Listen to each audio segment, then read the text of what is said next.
Radhe guys, स्वागत है आप सबका मेरे यूट्यूब चैनल जिसका नाम है श्रीजी। आज का जो हमारा टॉपिक है वो है, मैं जिस टॉपिक पे बात कर रही हूँ वो है चरक चिकित्सा स्थान। ठीक है, चरक चिकित्सा स्थान 30 अध्याय है, चैप्टर 10 है अपस्मार चिकित्सा। ठीक है, मैं यहाँ अपस्मार की बात कर रही हूँ। तो अपस्मार का मतलब क्या होता है? अप प्लस स्मार। ठीक है, दो शब्दों से मिलकर ये बना है। ठीक है, याद रखना, अपगता स्मृति यस्मिन् योग रोगे सा अपस्मार। जिस रोग में स्मरण शक्ति का सर्वदा अभाव हो जाता है उसे अपस्मार कहा जाता है।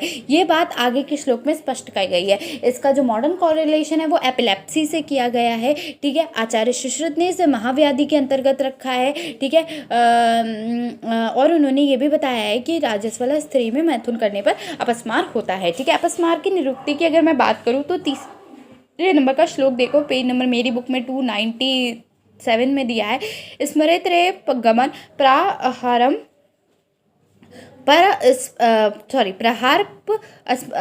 प्रहार अपस्मारम भिषग विदम विदः तमः प्रवेशम विबद्धश्चेष्टम धी सत्व संपल बात। अर्थात निरुक्ति बताई गई है कि चिकित्सा शास्त्र के विद्वानों ने स्मरण शक्ति के नाश होने का नाम अपस्मार बताया है। इस रोग में बुद्धि और मन में विकृति हो जाती है और नेत्र के सामने अंधेरा सा दिखाई देने लगता है, शरीर में कंप होता है, मुख से फेन का निर्गमन होता है, बीभत्स चेष्टाएं रोगी करता है। सुश्रुत ने भी क्या बताया है, इसके क्या बताया, अनुभव जन्य ज्ञान स्मृति, मतलब इसमें क्या होता है, ज्ञान और स्मृति का नाश हो जाता है। तो यहाँ पे अप का क्या मतलब बताया गया, परिवार मतलब नाश बताया, और स्मार का मतलब स्मृति का नाश बताया है। इन दोनों शब्दों के सहयोग से क्या बन गया, अपस्मार बन गया। अपस्मार का अर्थ पीते हुए कार्य का ज्ञान ना होना। इस रोगी से पीड़ित व्यक्ति को यह ज्ञान नहीं रहता कि मैंने आज पूर्व किन किन कार्यों को किया है, जिसका फल अच्छा या बुरा, जिससे बुरे फल का कार्य को ना करूं और अच्छे फल के कार्य को करूं। ठीक है, नेक्स्ट देखो, श्लोक नंबर 4 है। 5 में लाइन दे रखी है, रजस्तो तम उभयम विहते सत्वे दोषाव्रतम हृदि मनस्य भीहते नृणाम अपस्मार प्रवर्तते। जो व्यक्ति अहितकर अपवित्र निदान सेवन, यही है कि निदान सेवन क्या हो गया, अहितकर आहार विहार करोगे, ठीक है, दोषों का उन्नरगामी होंगे। ठीक है, अधिक मात्रा में उपस्थित रहेंगे, दोष बढ़ जाएंगे, शरीर में सत्व गुण का नाश हो जाएगा और रजोतम बढ़ जाएगा, और क्या होगा, अधिक दुर्बल हो जाते हैं जब, और हृदय में वातादि दोषों का आवृत हो जाएगा। उसके बाद क्या होगा, चिंता होगी, काम होगा, भय होगा, क्रोध होगा, उद्वेग आदि कारण मानसिक मतलब मन के दोष उत्पन्न होंगे। मन के दोष उत्पन्न होने के बाद क्या होगा, अपस्मार की प्रवृत्ति हो जाएगी, अपस्मार की उत्पत्ति हो जाएगी। ठीक है, प्रवृत्ति नहीं उत्पत्ति। ठीक है, नेक्स्ट है अपस्मार की संप्राप्ति और पूर्व रूप। अब मैं बात करूँ संप्राप्ति और पूर्व रूप की, तो इसमें श्लोक देखो 6 है, 6 के आगे 7 भी है, और 7 के आगे जो आपका लाइन दे रखी है वो भी चारों लाइन इंपॉर्टेंट है, तो ध्यान से देख लो मैं जो बोल रही हूँ। धमनिभिः श्रिता दोषा हृदय पीड़यन्ति हि संपीड्यमानो व्यथते मूढ़ो भ्रान्ते चेष्टा पश्यतस्य सन्ति रूपाणि पतति प्रस्फुरयति। ठीक है, उसके बाद 7 नंबर का छोड़ो, उसके नीचे की लाइन देखो, दोष वेग चा विगते सुप्तवत प्रति बुद्धियते। अर्थात धमनी में, अर्थात संप्राप्ति क्या है, धमनी, मैं संप्राप्ति बता चुकी हूँ पहले भी, हमने निदान का सेवन किया है। निदान से क्या हुआ है, निदान से दोष कुपित हुए हैं, दोष के कुपित होने पे ऊर्ध्वगामी हुए, वातादि दोष बढ़ गए हैं। ठीक है, उसके बाद क्या हुआ, हृदय में और कौन से दोष बढ़ गए हैं, शारीरिक दोष भी बढ़ गए। ठीक है, हृदय में वातादि दोष आवृत हुए हैं, काम क्रोध लोभ मोह चिंता ये सब आसक्त हुआ है व्यक्ति, और क्या हो गया, अपस्मार रोग हो गया। हाँ, मैं इसके लक्षण बता सकती हूँ। तो लक्षण देखो यहाँ पे आपके दे रखे, मन के भ्रांत हो जाने से जो रूप नहीं होता, ऐसे रूपों को देखते हैं। चलता समय गिर जाता है, जिह्वा नेत्र, भू में फरफराहट होती है, भू मतलब ये सर वगैरह। ठीक है, भौएं, ये भौएं जो होती हैं, इनमें मुख से बाहर लार बहने लगती है, हाथ पैर को इधर उधर फेंकने लगता है। ठीक है, यह लक्षण जब तक शरीर में होते हैं, जब तक दोष अपने शरीर में उपस्थित रहते हैं, तब दोष का वेग समाप्त हो जाता है। मतलब जब आतादि दोष शांत हो जाएंगे तो क्या होगा, सोने के बाद जिस प्रकार व्यक्ति उठता है उसी प्रकार उसको ज्ञान हो जाता है। नेक्स्ट है आपका अपस्मार के भेद कितने प्रकार के होते हैं। यहाँ पे आचार्य चरक ने 4 तरीके के बताए हैं। अपस्मार के भेद पर होते 5 प्रकार के। एक चरक ने बताया नहीं है, पर अगंतुज है। अगंतुज में उन्होंने चिकित्सा तो बताई है, पर यहाँ पे क्या नहीं बताया है उन्होंने, वो नहीं बताया है, भेद में नहीं गिना है। ठीक है, चरक में जो है वो भी है, जो नहीं है वो भी है। ठीक है, तो चरक ने सबको इंक्लूड किया है। ठीक है, तो पृथक दोष है समसत वक्षेत सा चतुर्विधम, वात पित्त कफ है इसमें और सनिपातज है। ठीक है, इस प्रकार अपस्मार 4 प्रकार का होता है। वातज अपस्मार का लक्षण कैसा होगा? श्लोक नंबर 9 देखो। कंपते प्रदेश दानम फेनो दुगामी श्वसितम। ठीक है, इसमें क्या होगा? आप रोगी का शरीर कांपता है, दांतों को कटकटाता है, जैसे ठंड में किटकिटाते हैं ना दांत, ऐसे ऐसे करके वैसे करके करेगा। मुख से फेन निकलता है, श्वास की गति तीव्र हो जाती है, बहुत तेज होती है। पुरुष लाल या काले श्याव वर्ण का आता है। ठीक है, ऐसे समझ लो। बात होता है तो क्या श्याव वर्ण हम ज्यादा लेते हैं। मूर्छित हो जाता है इन लक्षणों से होने पर वातज अपस्मार है, ये समझना चाहिए। पित्तज अपस्मार में क्या होगा? पित्तज अपस्मार में हमेशा पीला पीला पीला हो या फिर कैसा हो, नीला पीला हरा ऐसे वाला हो। ठीक है, तो पीत फेन, श्लोक नंबर 10 देखो। पीत फेन अंग वक्रताशा पीत संग्रोप उपदर्शनम। पीले रंग का फेन निकलता है, रोगी का शरीर मुख नेत्र सब पीले हो जाते हैं। जैसे कि एक और डिजीज है, किसमें होते हैं पीले? जॉइंटिस में होते हैं। ठीक है, पांडु रोग में वेग के पूर्व पीला या लाल रूपों को देखता है। ठीक है, उसमें क्या है? सतृष्णु उष्ण अनल व्याप्त लो दर्शनी चापैतिक, उसे प्यास अधिक लगती है, उसका शरीर गर्म रहता है, सारे संसार में आग लग गई है, ऐसे सर्वथा दिखाई देता है। इन लक्षणों से पैतिक अपस्मार जानना चाहिए। नेक्स्ट की मैं बात करूं, अगर कफज अपस्मार के लक्षण क्या होते हैं, तो 11वां श्लोक है। शुक्ल फेन उद्वेग वक्त्रता शीतो हित अंगोजो गुरु पश्य अक्षुक्लानि रूपाणी श्लेष्मको मुच्यते चिरात। अर्थात इनमें रोगी के मुख से श्वेत वर्ण का फेन निकलता है, उसका शरीर मुख और नेत्र श्वेत वर्ण के होते हैं, उसका शरीर शीतल और भारी हो जाता है, उसे रोमांच होता है, श्वेत वर्ण के रूपों को देखते हुए मूर्छित हो जाता है, रोगी के देह से चेतना होती है। ठीक है, अपस्मार च साध्यस्ता शीर्षया। अब इसमें साध्यता अपस्मार के लक्षण बताए। सनिपातज अपस्मार के लक्षण तो बताए, पर देखो यहाँ पे क्या है, तीनों दोषों के लक्षण एक साथ देखने के लिए मिलेंगे। ठीक है, अगर सनिपातज अपस्मार है तो वो असाध्य होगा, ये समझना चाहिए। लेकिन अगर पुरुष शीर्ण है, क्रश है, पुरुष हुआ तो जो बहुत दिनों का हो गया हो वह अपस्मार यदि एक दोष से भी हो गया हो तो असाध्य होता है। ठीक है, अपस्मार के वेग आने का काल क्या है? तो 13 श्लोक है ये। पक्षाद द्वादशाद मासाद कुपिता मला अपस्मार कुर्वन्ति वेगम किंचित थान तरम। अर्थात प्रकुपित वातादि दोष 15-15 दिनों में, 10-10 दिनों पर, 1-1 महीने पर अपस्मार रोगों के वेग को उत्पन्न करते हैं और कभी कभी इन समयों के पूर्व में भी देवशों के वेग को उत्पन्न करते हैं। अपस्मार का चिकित्सा संस्थान क्या है? हम इसमें पहले पंचकर्म ही करते हैं। ठीक है, अकस्मात आता है वेग जो होता है, अकस्मात आता है, पता नहीं होता कि कब आने वाला होगा। ठीक है, अपस्मार का चिकित्सा सिद्धांत तो क्या है? तैराता व्रतदाम हृस्तो मनसा सम प्रबोधनम तीक्ष्णो राधो भिषक कुरियात कर्म वर्मनादि भी। अर्थात जो उन वातादि दोष को आवृत भरे हुए हृदय स्रोतस मन को प्रबुद्ध ज्ञानयुक्त करने के लिए वैद्य को चाहिए कि प्रारंभ में तीक्ष्ण वमन विरेचन वमन नस्य आदि कर्मों की चिकित्सा कर, अर्थात पंचकर्म की पहले चिकित्सा करते। ठीक है, उसके बाद नेक्स्ट देखो श्लोक ही है 15 नंबर का। वातिक बस्ती भूय से पैतम प्रायो विरेचनम। वात अपस्मार में बस्ती प्रधान चिकित्सा करे, पित्त में विरेचन प्रधान चिकित्सा करे और श्लेष में वमन प्राय अपस्मार रम उपज आचारित। और क्या करे? कफज में अपस्मार में क्या करे? वमन प्रधान चिकित्सा करनी चाहिए। अपस्मार में संशमन योग, कितने प्रकार के संशमन योगों का वर्णन किया गया है। यहाँ पे क्या बताया? वमन विरेचन और बस्ती के द्वारा सभी प्रकार के शुद्ध और उचित रूप में आश्वासन प्राप्त अपस्मार के रोगी के लिए अपस्मार रोग दूर करने में संशमन योग होते हैं। श्लोक नंबर 16 है। अपस्मार विमोक्षार्थम योगानाम संशमन श्रणम। अर्थात नेक्स्ट देखो इति पंचगव्यम घृतम। ठीक है, पंचगव्य घृत है, उसके बाद महापंचगव्य घृत है। देखो इसमें हम क्या क्या पढ़ेंगे? पंचगव्य घृत पढ़ेंगे, महापंचगव्य घृत पढ़ेंगे, ब्राह्मी पढ़ेंगे, वाचादि घृत पढ़ेंगे, यमक का प्रयोग है इसमें। ठीक है, आम्लक आदि घृत है, और भी घृत बताए गए हैं। ठीक है, नस्य किसका दोगे? तेल, कौन से? पलंग आदि तेल दोगे, धूपन द्रव्य दोगे, उत्सादन दोगे। ठीक है, नस्य दोगे। ठीक है, त्रिफल आदि का तेल दोगे। ठीक है, प्रधमन नस्य दोगे।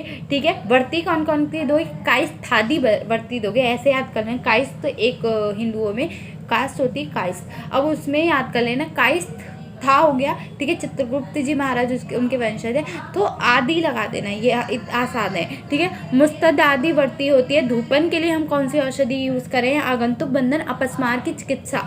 इसके बाद है अतवादी विवनेश की चिकित्सा, बहुत इंपॉर्टेंट है ये अतवादी आगंतुक की चिकित्सा। मैं बात करूं पंचगव्य की, तो पंचगव्य में क्या क्या होता है? पंचगव्य में सबको पता है इति पंचगव्य। तो श्लोक देखो, 17 है श्लोक। गोक्ष क्रद सद ध्या अम्ल शीर मूत्रे समय घृतम सिद्धम पीबेद अपस्मार कामला ज्वर नाशनम। ठीक है, याद रखना इसमें एक चीज़ बहुत इंपॉर्टेंट है कि ये किस किस का नाश करती है, तो वो भी इसमें बताया गया है। पर गौ के गोबर का रस होना चाहिए, गाय की खट्टी दही होनी चाहिए, गौदुग्ध होना चाहिए, गौमूत्र होना चाहिए और गौग्रत, ये चार पांच चीज़ें गाय की है, तो ये पंचगव्य हो गया। इन सबको समान भाग में लेकर विधिपूर्वक पकाए हुए घृत का सेवन करने से अपस्मार कामला और ज्वर रोग नष्ट हो जाता है। मात्रा 3 मास होती है और 6 मास तक होती है। ठीक है, नेक्स्ट मैं बात करूँ महापंचगव्य घृत की बात करूँगी, तो इन 5 गव्य घृत के अलावा हम क्या करेंगे, इसमें दोनों पंचमूल मतलब लघु पंचमूल और तृण पंचमूल डालेंगे। ठीक है, उसके बाद त्रिफला और दारू हलेदा, हल्दी, कुरैया की छाल, अपमार्ग, नींबू की जड़ आदि। ठीक है, 2-2 पल लेकर कूटकर द्रोण जल में, एक द्रोण जल में मिलाकर क्वाथ कर देंगे। जब चतुर्थांश शेष रह जाएगा तो छान कर रख लेंगे। उसके बाद इसमें और क्या डालेंगे, पाठा, सोठ, पीपर, मरीच, सफेद निशोध, बेत की छाल, गजे, पीपर, रगर की छाल, दंतिका, मूर, मणोरफती, चित्रक, चिरायता, अनंतमूल, कृष्ण, सारिवा, भूतिका, मध्यंती, ठीक है, यानी कि मेहंदी। ठीक है, इनको डालेंगे। ठीक है, तो एक एक कर्ष इनके लेके कल्क बनाएंगे। पहले हमने क्या करा हमने क्वाथ बनाए, फिर हमने कल्क बनाया, और उसके बाद क्या करेंगे, इस कल्क को बनाएं और उसी क्वाथ में कल्क को और बाकी जो पंचगव्य है उनको मिला के प्रत्येक एक एक प्रस्थ मिलाकर विधिपूर्वक घृत का पान करें। सिद्ध होने पर छान कर रख लें। ये प्रसिद्ध पंचगव्य घृत है। इसका प्रयोग श्लोक नंबर 23 और 24 में गिवन है। क्या है, अपस्मारे तथो उन्मादे शव्या वधुरक्षुचा गुल्म अर्श पांडुरोगस्य कामल्या हलिमकेश सत्य घृत में तु प्रयोक्तम दिने दिने अलक्ष्मी ग्रह रोगदम चतुर्थाक विषनम। अर्थात इनका प्रयोग काय में करोगे, अपस्मार में करोगे, उन्माद में करोगे, शोथ में करोगे, उदर रोग में करोगे, गुल्म में, अर्श में, पांडु रोग में, कामला में, हरिमक में। अमृत के समान लाभकारी होता है। घृत का प्रयोग प्रतिदिन करना चाहिए। लक्ष्मी शरीर के अशोभा ग्रह वेश जन्य रोगों को दूर करता है और चतुरश ज्वर को नष्ट करने वाला होता है। ब्राह्मी घृत क्या होता है, ब्राह्मी स्वरस या और वच कठ कूट शंखपुष्पिन प्रत्येक कल्क के सामने पुराने ग्रहोगित का विधिपूर्वक पाठ करें। सिद्ध हो जाने पर ब्राह्मी घृत उन्माद, तो इसमें देखो कहीं पे बताया नहीं है, तो यहाँ पे केवल अलक्ष्मी, अपस्मार और अन्य पापजन्य रोगों को नष्ट करने वाला होता है। वचादी घृत, वचादी घृत क्या होता है, मीठा वचा होता है। इसमें मेन इंग्रेडिएंट है मीठा। हम वचादी घृत की, तो वचादी घृत में हम क्या क्या लेते हैं, मीठा वचा लेते हैं, मलतास की गुत्ती लेते हैं, कैटरिया लेते हैं, ब्राह्मी लेते हैं, हींग लेते हैं, चोर पुष्पी लेते हैं, घुंघलू। इनके कल्क से विधिपूर्वक पकाए हुए घृत वात और कब्जन अपस्मार में लाभकारक होते हैं। अपस्मार में यमक का प्रयोग कैसे करोगे आप, तो इसमें श्लोक नहीं पर केवल जो लिखा है वो कर लो। तिल का तेल, पुराना गौघृत, प्रत्येक एक एक प्रस्थ और जीतने गण में बताए हुए प्रत्येक द्रव्य, एक एक पल का कल्क, दूध, एक द्रोण, सबको एक में मिलाकर विधिपूर्वक पकाया हुआ घृत अपस्मार को नष्ट कर देता है। ठीक है, आंवला के घृत, यहाँ पे क्या लोगे, और भी घृत हैं, गौदुग्ध, एक आड़ा घी का रस, मतलब बताया गया है। ठीक है, और एक आटा गंभारी की छाल का क्वाथ 8 गुना जीवनीय गण के 10 औषधियों का एक एक कर्ष लेकर कल्क बनाए। इनमें एक प्रस्थ पुराने गौघृत का विधिपूर्वक पाक करें। इनके सेवन से वात पित्तजन अपस्मार शीघ्र ही शांत हो जाता है। इसी प्रकार कास का मूल, विदारी कंद, ईख का मूल और क्या है आपका कुश का मूल, इनके क्वाथ से सिद्ध किया हुआ घृत वात पित्तजन अपस्मार को शीघ्र नष्ट करता है। अम्ल का आदि घृत, तो मलैठी का कल्क 2 पल लेकर, आंवले का स्वरस 1 द्रोण के साथ लेकर, एक प्रस्थ पुराने गौघृत को विधिपूर्वक सिद्ध करके प्रयोग करने से पित्तजन अपस्मार की उत्तम औषधि है। ठीक है, अपस्मार में अभियंग क्या होता है, तो अपस्मार में अभियंग का क्या महत्व है, तो इसमें श्लोक 32 इंपॉर्टेंट है। अभियंग सर्षर्पे तेलम बस्ते मूत्रम चतुर्गुण बकरे के मूत्र में से सिद्ध किए हुए सरसों के तेल का अपस्मार रोग में से मालिश करनी चाहिए तथा सिद्ध स्वाद गौक्ष क्रन मेत्र स्यानो उत्सादनम में, अर्थात गाय के गोबर का उपटन लगाना चाहिए और गौमूत्र से अपस्मार रोग को स्नान करना चाहिए। ठीक है, नेक्स्ट है कटव्याधि तेल। कटव्याधि तेल केवल तेल का नाम दे रखा है, मतलब याद कर लेना, पर फिर भी मैं इसके इंग्रेडिएंट्स बता देती हूँ। कट भी है, कटव्याधि है तो कट भी होगा, नीम यानी कि नीम की पत्ती छाल होगा, कटवंग होगा। ठीक है, मधु मीठा सहजन की छाल होगा। इसके क्वाथ के साथ समान भाग में लेकर गौमूत्र मिलाकर सिद्ध किया हुआ सरसों का तेल अपस्मार रोग में मालिश करने के लिए उत्तम होता है। पलंगादी तेल, पलंगादी को क्या कहा जाता है? गुगलू का तेल है, गुगलू का तेल है यहाँ पे। ठीक है, यहाँ पे गुगलू के तेल की बात की गई है। गुगलू, कुड़वावच, हरद की छिलका, वृक्षकाली, मदार की छाल, सरसों, जटामासी, दूर्वा, रासना, हींग, चोरपुष्पी, लहसुन, अतिरसा, चित्रा, कड़ुआ, कूट और मांसरस खाने वाले पक्षियों की विष्ठा, इन सभी का कल्क और तेल में चतुर्गुण बकरे का मूत्र डालकर पकाए हुए सरसों के तेल की मालिश करने से अपस्मार रोग नष्ट होता है। इन्हीं गुगलू आदि औषधियों का अपस्मार रोग में धूप देना चाहिए। इन्हीं के कल्क का शरीर में लेप भी करना चाहिए। अपस्मार में धूपन द्रव्य क्या होते हैं? तो इसमें श्लोक नंबर 38 याद रखना।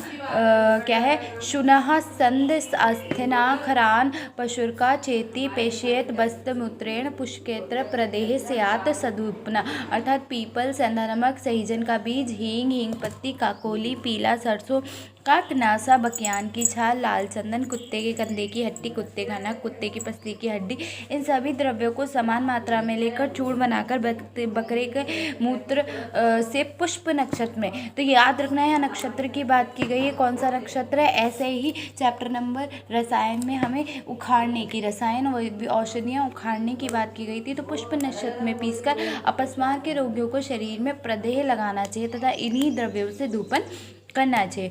अपस्मार में उपसाधन कैसे करोगे? अपेत राक्षसी, कड़वा, कूट, पूतना, केशी, चोरपुष्पी, इन सभी द्रव्यों को समान भाग में लेकर गौमूत्र से पीस पर अपस्मार के रोगियों के शरीर में उपटन लगाकर गौमूत्र से ही स्नान करना चाहिए। नेक्स्ट है कंपिलानाम अपस्मार में नस्य, तो इसमें श्लोक है 41। कंपिलानाम गवाम मूत्रम नावनम परम हितम, यानी कि कपिल वर्ण की गाय का मूत्र अपस्मार रोग में नस्य के लिए परम लाभकारी होता है तथा कुत्ता, गीदड़, बिलार और सिंह हिंसक जंतुओं का मूत्र नस्य के लिए अपस्मार रोग में श्रेष्ठ होता है। त्रिफला आदि तेल, अब त्रिफला आदि तेल में क्या होता है? आंवला, हरण और बहेरा तो इंपॉर्टेंट होगा ही होगा, साथ में सोट, मरीच, पीपली, दारू, हल्दी, यवशार, वन, तुलसी, श्यामा, अपमार्ग, करंज के फल की गुत्थी, इन सभी द्रव्यों के कल्क से और बकरे के मूत्र में सिद्ध किया हुआ सरसों के तेल का नस लेने से अपस्मार रोग नष्ट हो जाता है। ठीक है, तो यहाँ याद रखना त्रिफलादि तेल भी दिया जाता है। अपस्मार में प्रथमन नस क्या होता है? पीपल, कोवा, ठोठी, कुड़वा, कूट, कड़वा, कूट, सेंधा नमक, भारंगी, इन सबको समान मात्रा में लेकर कपड़ा छन चूर्ण बनाकर अपस्मार के रोगियों में प्रथमन नस देना चाहिए। नेक्स्ट है कायस्थानी वर्ती। कायस्थ एक कास्ट होती है तो उसी से याद कर लेना। कायस्थ मतलब बड़ी इलायची यहाँ पे बताया गया है, तो उसे कायस्थ भी कहते हैं, कायस्था कहते हैं। ठीक है, कायस्था शरद ऋतु में उत्पन्न होने वाली हरी मूंग, नागरमोता, खस, जौ, सौंठ, पीपर, मरीच, इन सबको एक समान में लेकर बकरे के मुंह में घोटकर बत्ती बनानी चाहिए। बत्ती बना लेते हैं। इस बत्ती का प्रयोग अपस्मार, उन्माद, सर्प काटने के लिए, कृत्रिम विष से पीड़ित होने पर, विषपान करने पर, जल में डूब जाने पर, मरे हुए व्यक्तियों के चेतना शून्य होने पर, अंजन के लिए देने पर अमृत के समान लाभकारक होता है। मुस्तादवर्ती, तो मुस्तादवर्ती क्या होता है? यहाँ पे देखो क्या क्या दोगे आप। अच्छा, इसका मुस्तैद का केवल नाम याद कर लो, ये इंग्रेडिएंट्स याद मत करो, बस ये और ये याद कर लो कि वही है सेम कि इंग्रेडिएंट्स लोगे, उसको समान भाग में लेकर भेड़ और बैल के मूत्र में पीसकर बर्ती बनानी चाहिए। अपस्मार में प्रयोग होगा, क्लास में होगा, सफ़ेद कुष्ठ में होगा, उन्माद में, विषम ज्वर में, नेत्र में अंजन लगाने के लिए प्रयोग होता है। ठीक है, नेक्स्ट की अगर मैं बात करूँ तो नेक्स्ट यहाँ आ रहा है आपका धूपन के लिए। ठीक है, पुष्प नक्षत्र में संग्रह किए गए कुत्ते के पित्त का अंजन लगाने से अपस्मार रोग नष्ट हो जाता है, और उसी पुष्प नक्षत्र में संग्रहित कुत्ते के पित्त में गौघृत मिलाकर धूप लेने से अपस्मार रोग नष्ट हो जाता है। धूपन मतलब धूप क्रिया करोगे तो भी नष्ट हो जाएगा। नेवला, उल्लू, बिलार, गिद्ध, बिच्छू आदि कीट, सर्प, कौवा, इनको ठोर, पंख, बीट, इन सबको एक में मिलाकर अपस्मार रोग धूप देना लेना चाहिए। ठीक है, अब क्या है, ये क्रिया लाभ होती है, हृदय प्रबुद्ध होती है, मनोवय स्रोतस को शुद्ध होती है, स्मरण शक्ति और ज्ञान को प्राप्त कर लेती है। ठीक है, आगंतुक अनुबंध अपस्मार की चिकित्सा। आगंतुक अनुबंध और अपस्मार की चिकित्सा। तो इसमें क्या होगा, जिस व्यक्ति में अपस्मार रोग से पीड़ित होने वाले दोषरस अपस्मार के लिए लक्षणों के लिए अधिक लक्षण दिखाई पड़े तो उसे आगंतुक संबंध से होने वाले अपस्मार समझना चाहिए। इस आगंतुक अपस्मार की चिकित्सा आगंतुक उन्माद में बताई गई है और चिकित्साओं से करनी चाहिए। नेक्स्ट है अथवा आगंतुक अनुबंध अपस्मार की चिकित्सा कैसे करोगे। जिस व्यक्ति के अपस्मार रोग से पीड़ित होने पर दोषरस अपस्मार के लक्षणों से अधिक लक्षण दिखाई पड़े तो उसे आगंतुक संबंध से होने वाले अपस्मार समझना चाहिए। इस आगंतुक अपस्मार की चिकित्सा आगंतुक उन्माद में बताई गई चिकित्साओं से करनी चाहिए। अब है अतवाद भी निवेश की चिकित्सा। तो अतवाद भी निवेश होता क्या है, अपस्मार के रोगों के। तो यहाँ पे 54, 55 में क्या है, अनंतर उवाचेद अग्निवेशः कृत अंजलिः भगवान प्राक् समुत्तिष्ठं श्लोकस्ते महागदः अतवत् अभिनिवेशो यस्त्वेद त्वाकृति भेषजं नत्र नोक्तमतः श्रोतुमिच्छामि तदिहाचयत्। अर्थात अपस्मार रोगों के निदान और चिकित्सा सुन लेने के बाद हाथ जोड़कर अग्निवेश ने अपने गुरु आत्रेय से कहा कि 19वें अध्याय में एक महागद अथवा अभिनिवेश को कहा। उस कारण लक्षण चिकित्सा आपने नहीं कहा, इसलिए मैं उस रोग का कारण लक्षण और आपसे सुनना चाहता हूँ, अतः आप यहाँ उसका वर्णन कीजिए। तो इस प्रकार अग्निवेश के वचन को सुनकर की इच्छा रखने वाले शिष्य अग्निवेश को आचार्य पुनर्वसु ने कहा कि हे सौम्य, कारण लक्षण चिकित्सा महागद का मैं कहने जा रहा हूँ, उसे सुनो। तो महागद व्याधि के नाम से ये पूछा जा सकता है, इम्पॉर्टेंट है। ठीक है, तो सुनो, अतवाभिनिवेश रोग का कारण, संप्राप्ति और लक्षण। तो श्लोक नंबर 57, 58, 59, 60।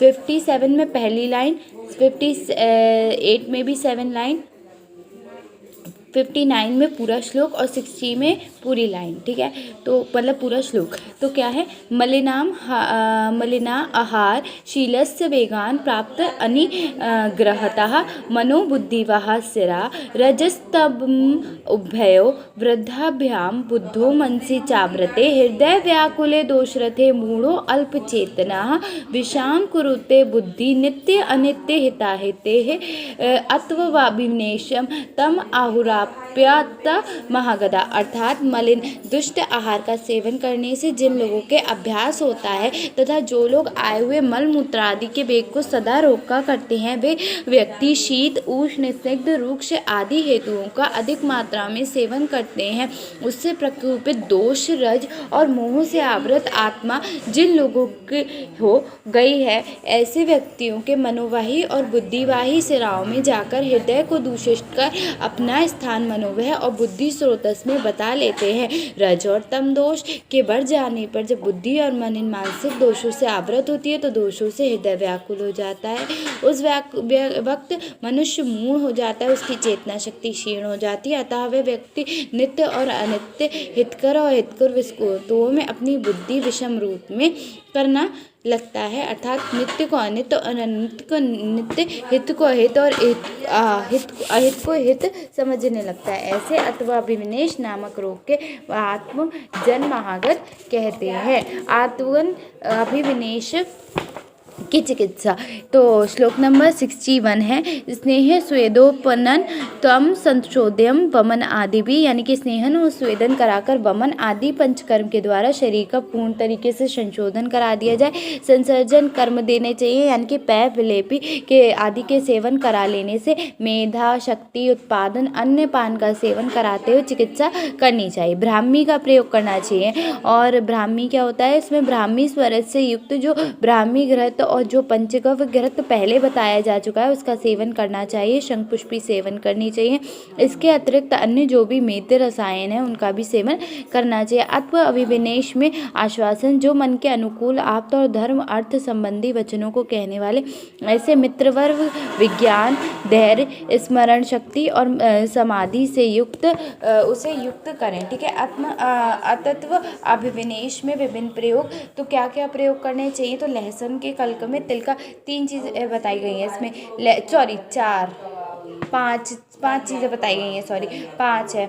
तो लहसुन के कल्क में तिल का तेल मिलाकर, दूध में शतावर का कल्क घोलकर, दूध में ब्राह्मी का स्वरस मिलाकर, दूध में मीठा कूट कर स्वरस या क्वाथ मिलाकर, मीठा बचाकर चूर्ण मधु में मिलाकर आत्व तत्व अभिविनेश रोग से पीड़ित व्यक्तियों को सेवन करना चाहिए। अपस्मार में रसायन, अपस्मार रोग चिरकारी तथा अपना आश्रय शरीर में दृढ़ बनाने वाला होता है, इसलिए यह रोग चिकित्सा द्वारा असाध्य करने में बहुत कठिन होता है। अपस्मार रोग की चिकित्सा प्रायः रसायन औषधियों का ही प्रयोग करना चाहिए। अपस्मार और अथवा विनेश रोग में स्मृति के विकृति हो जाने, अतएव जब तक रसायन औषधियों का सेवन नहीं किया जाता तब तक अच्छा नहीं होता। उन्माद में जलादि वृक्ष से रक्षा, अपस्मार एवं उन्माद से पीड़ित रोगियों को सर्वदा जल, अग्नि, वृक्ष, पर्वत एवं विषम स्थान, नीच ऊंच स्थान में रक्षा करनी चाहिए, क्योंकि ये स्थान शीघ्र ही प्राण को हरने वाले होते हैं।